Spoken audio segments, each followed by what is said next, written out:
Welcome back කියලා පිළිගන්නවා. ඉතින් SL Tech YouTube channel එකත් එක්ක ඉතින් එකතු වෙලා ඉන්නවා හැමෝම. ඉතින් අද මම කතා කරන්නේ කොහොමද හරියටම PC එකේ Zoom application එකට sign in වෙන්නේ කියලා. ඉතින් ඔයාලා මුලින්ම ඔයාලගේ Zoom application එක open කරන් sign in කියන එක click කරනවා. ඊට පස්සේ මේ යට තියෙනවා Google කියලා එක. ඔයාලට FB එකකින් log වෙන්න පුළුවන්. ඔයාලා අර මම නම් Google එකෙන් යන්නේ. ඉතින් ඔයාලා Google කියන එක එකපාරක් click කරනවා. ඊට පස්සේ ඔයාලට මෙන්න මෙතන ඔයාලගේ ඊමේල් එක හරි ෆෝන් නම්බර් එක හරි දෙන්න කියනවා. ඉතින් ඔයාලගේ මම නම් ඉතින් ඔයාලට කැමති එකක් ඔයාලා දෙන්න.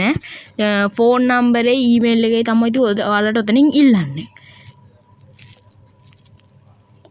මම ඉතින් ඊමේල් එක දෙනවා.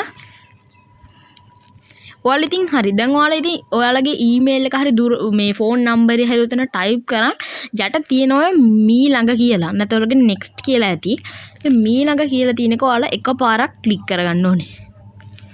ක්ලික් කරලා ඊට පස්සේ ඔයාලගේ මෙන්න මෙතනින් පාස්වර්ඩ් එක ඉල්ලනවා. ඉතින් ඔයාලා එතෙන්ට ඔයාලගේ ඊමේල් එකේ පාස්වර්ඩ් එක දෙන්න වෙනවා. පාස්වර්ඩ් එක දුන්නාට පස්සේ එතනත් යටින් තියෙනවා මී ළඟ කියලා. ඒතකොට මේ මී ළඟ කියන එක එකපාරක් ක්ලික් කරන්න ඕනේ. ඊට පස්සේ මේ විදිහට ලෝඩ් වෙලා ඔයාලා වෙනම වින්ඩෝ එකකට වැටෙනවා. ඉතින් ඔයාලා මෙන්න මේ වගේ තැනකට රැන්ඩම්ලි මගේ නම් ඉතින් ඕපන් වුණා ඔටෝම Zoom application එකට sign වුණාට පස්සේ ඉතින් මම ඔයාලට පෙන්නන්නම් කොහොමද ඔයාලගේ එහෙම ඕපන් වුණා නැත්නම් ඔයාලා ඔයක ඕපන් කරගන්න. ඔයාලා ඔතන තියෙන launch Zoom කියන එක එතකොට ඔබන්න. එතකොට මේ වගේ ඕපන් වෙයි. දැන් හරි හදිස්සියේ දැන් එහෙම ඕපන් වුණෙත් නැත්තම් ඔයාලට කෙලින්ම කරන්න තියෙන්නේ ඔයාලගේ launch Zoom කියන එක තැනකට ගිහින් right click කරලා ඔතන තියෙනවා copy shortcut කියලා. ඔයාලා එන්න ඒක click කරගෙන ඔයාලා යන්න ඕනේ ඔයාලගේ Chrome එකට.